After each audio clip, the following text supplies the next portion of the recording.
அதுக்கு ஒரு full chicken வாங்கி நல்லா க்ளீன் பண்ணிவிட்டு அதில் மஞ்சத்தூள் தடவி வச்சுருக்கேன்.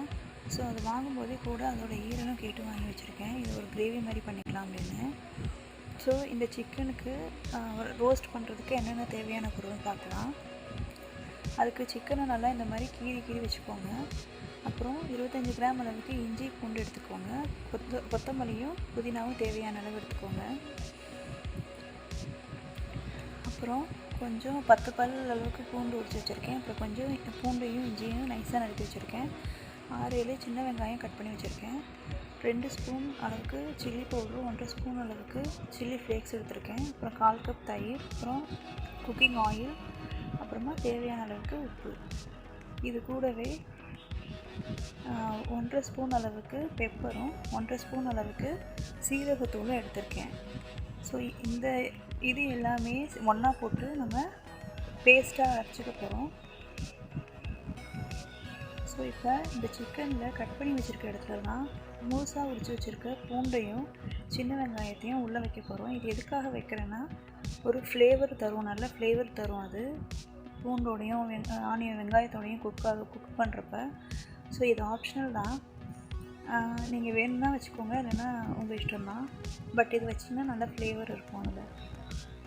ஸோ கட் பண்ண எல்லா இடத்துலையும் ஒரு பூண்டும் ஒரு சின்ன வெங்காயமும் வைக்கிறேன். எக்ஸஸாக இருக்கிற பூண்டை அந்த உள்ள எம்டி ஸ்பேஸில் போட்டுடுறேன். இந்த சைடு இருக்கிறதுலையும் வைக்கிறேன் அதே மாதிரி.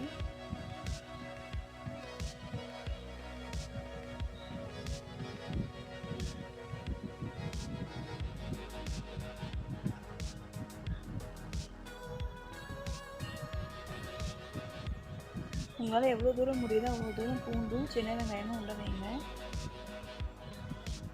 இப்போ சின்ன வெங்காயம் வைக்கிறேன், பூண்டு வச்சாச்சு.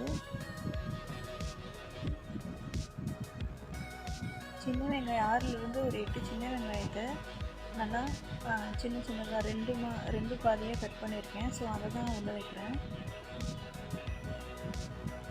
ஸோ சின்ன வெங்காயம் வச்சாச்சு. இப்போ நம்ம வச்சுருந்தோம் இல்லையா 25 கிராம் அளவுக்கு இஞ்சி பூண்டு கொத்தமல்லி புதினா, அப்புறம் மிளகாத்தூள், பெப்பர், சீரகத்தூள், அப்புறம் உப்பு, இது கூடவே ஒரு 4 சின்ன வெங்காயம், இது எல்லாத்தையும் சேர்த்து நல்லா பேஸ்ட்டாக அரைச்சிக்கிறேன்.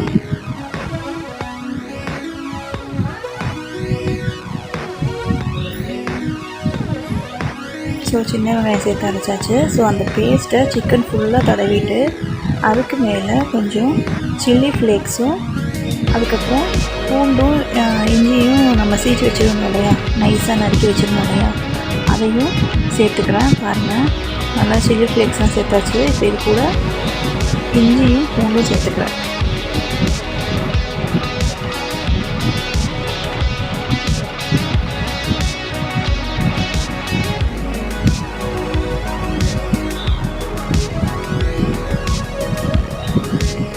இதுக்கு மேலேயே குக்கிங் ஆயிலை நல்லா ஃபுல்லாக ஊற்றி விடணும்.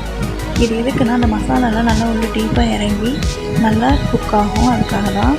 ஸோ ஆயில் நல்லா இதுக்கு மேலே ஊற்றிட்டோன்னா அந்த மசாலா அவ்வளோ சீக்கிரம் பிரிஞ்சும் போகாது, நல்லா இதிலே ஒட்டியிருக்கும். ஸோ அதனால் சிக்கன் ஃபுல்லாகவே ஆயில் தடவிக்கலாம். நீங்கள் ஒருவேளை ஆயில் யூஸ் பண்ண வேணாம்னு தோணுச்சுன்னா நீங்கள் இந்த மசாலா தடவுறதுக்கு முன்னாடியே பட்டர் எடுத்து நல்லா ரூம் டெம்பரேச்சரில் வச்சுட்டு அதை சிக்கன் ஃபுல்லாக தடவிட்டு அதுக்கப்புறம் கூட மசாலா தடவலாம். ஸோ அதுவும் நல்லாயிருக்கும். இப்போ நான் இந்த 2 கோழிக்காலையும் நல்லா ஒரு சின்ன நூல் வச்சு கட்டிடுறேன். ஏன்னா உள்ளே நம்ம போட்டிருக்க இது எதுவும் வெளியிலே வராது. பூண்டு சின்ன வெங்காயம்லாம் போட்டிருக்கோம், இஞ்சி, இதெல்லாம் வெளியில் வராது. அப்புறம் குக் பண்ணுறதுக்கும் ஈஸியாக இருக்கும். ஸோ அதனால் இதை நான் கட்டிட்டேன் நல்லா. பாருங்கள், நல்லா மசாலாவில் நல்லா ஊறிட்டு இருக்குது. இப்போது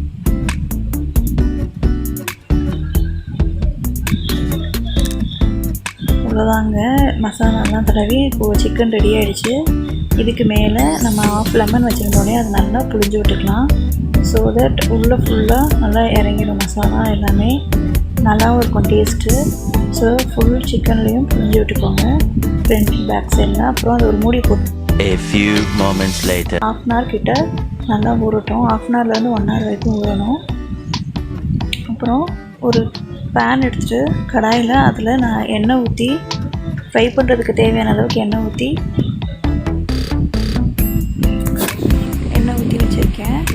நல்லா சூடாகட்டும். இப்போ எண்ணெய் நல்லா சூடாகிடுச்சு. ஸோ இதில் இவ்வளோ நேரம் மசாலாவில் நல்லா ஊறி பாருங்க, பார்க்குறதுக்கு தெரியுதுங்களா நல்லா. So front and back side 2 சைடும் மசாலாவில் நல்லா ஊறிடுச்சு. ஸோ இதை அப்படியே எடுத்து அந்த கடாயில் வச்சு நம்ம ஃப்ரை பண்ண போகிறோம்.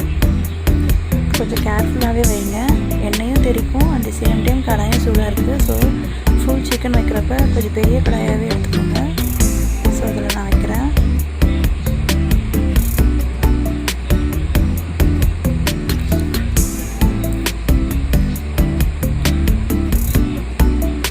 எனக்குமே கொஞ்சம் பயமாக தான் இருந்துச்சு, ஃபஸ்ட் டைம் அந்த மாதிரி பெருசாக வைக்கிறனால.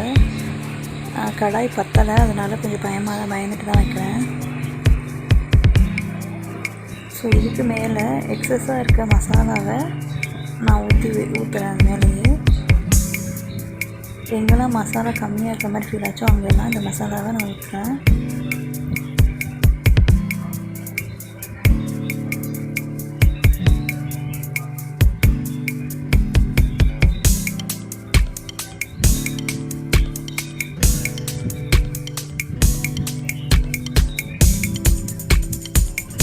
இந்த மாதிரி நம்ம ஊற்றுனதுக்கப்புறம் ஒவ்வொரு சைடாக நல்லா ரோஸ்ட் ஆக வச்சு நல்லா ரெட் கலரில் ரோஸ்ட் ஆகணும்.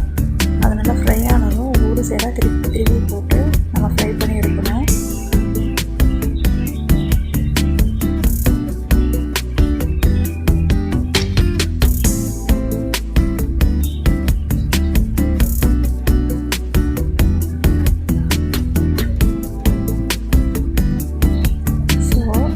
குக் ஆகட்டும், இந்த ஒரு சைடு ஃபுல்லாக குக் ஆகட்டும். இதுக்கு மேலே நம்ம ஒரு மூடி வச்சு வேக வைக்கலாம். அப்போனா நல்லா வெந்துடும் கொஞ்சம், அதுக்காக மூடி வச்சு மூடிக்கலாம். ஸோ சின்ன ஒரு மூடி வச்சு நான் மூடிட்டேன். ஸோ இப்போ ஒரு சைடு குக் ஆகிடுச்சு.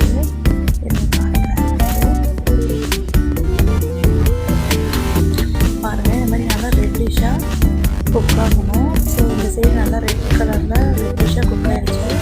ஸோ இதே மாதிரி தான் நம்ம ஒவ்வொரு சைடாக திருப்பி போட்டு குக் பண்ணணும்.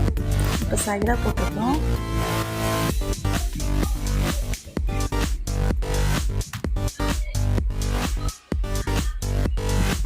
ஸோ கிரில் சிக்கன் மாதிரி தான் இதுவும். நம்ம ஒவ்வொரு சைடாக திருப்பி அதுக்கு மேலே ஆயிலும் ஊற்றி குக் பண்ணணும். ஸோ கொதிக்க ஆயில் ஊற்றுறப்ப கிரில் சிக்கனில் எப்படி ஆயில் ஸ்ப்ரே ஆகிட்டே இருக்கும் இல்லையா, அதே மாதிரி இதுலேயும் ஆயில் நம்ம ஊற்றிட்டே தான் இருக்கணும்.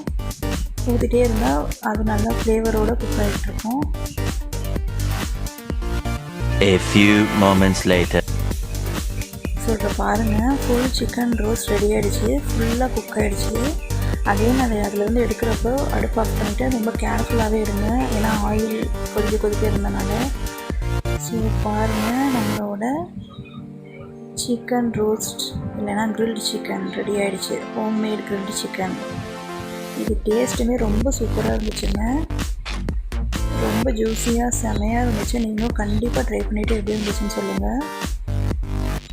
பாருங்கள், இப்போ கட் பண்ணி காட்டுறேன். அது நல்லா அவ்வளோ ஸ்மூத்தாக குக் ஆகிருக்குன்னு பாருங்கள். நீங்களே ஈஸியாக கட் ஆகுது.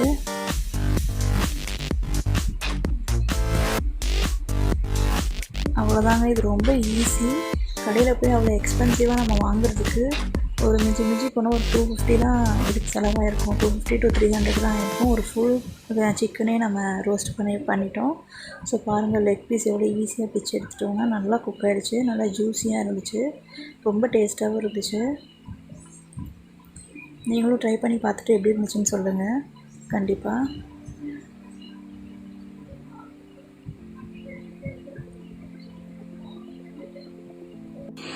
ஸோ சிக்கன் ரெடி ஆகிடுச்சு. இது கூடவே சாப்பிட்றதுக்கு குஸ்காவும் அந்த ஈரல் சிக்கன் கூட கோழி கூட வாங்கியிருந்தோம் இல்லையா, அதை ஒரு கிரேவி மாதிரியும் செஞ்சிட்டோம். ஸோ இந்த கிரேவி இந்த சிக்கனுக்கு சைட் டிஷ்ஷாக சூப்பராக இருந்துச்சு. ரொம்ப ஹெல்த்தியான கிரில் சிக்கன் ரெடி ஆகிடுச்சு. இது நீங்களும் ட்ரை பண்ணி பார்த்துட்டு எப்படி இருந்துச்சுன்னு சொல்லுங்கள். மறக்காமல் வீடியோவை லைக் பண்ணுங்கள், ஷேர் பண்ணுங்கள், நம்ம சேனலுக்கு சப்ஸ்கிரைப் பண்ணுங்கள். நெக்ஸ்ட் வீடியோவில் பார்க்கலாம். பாய்.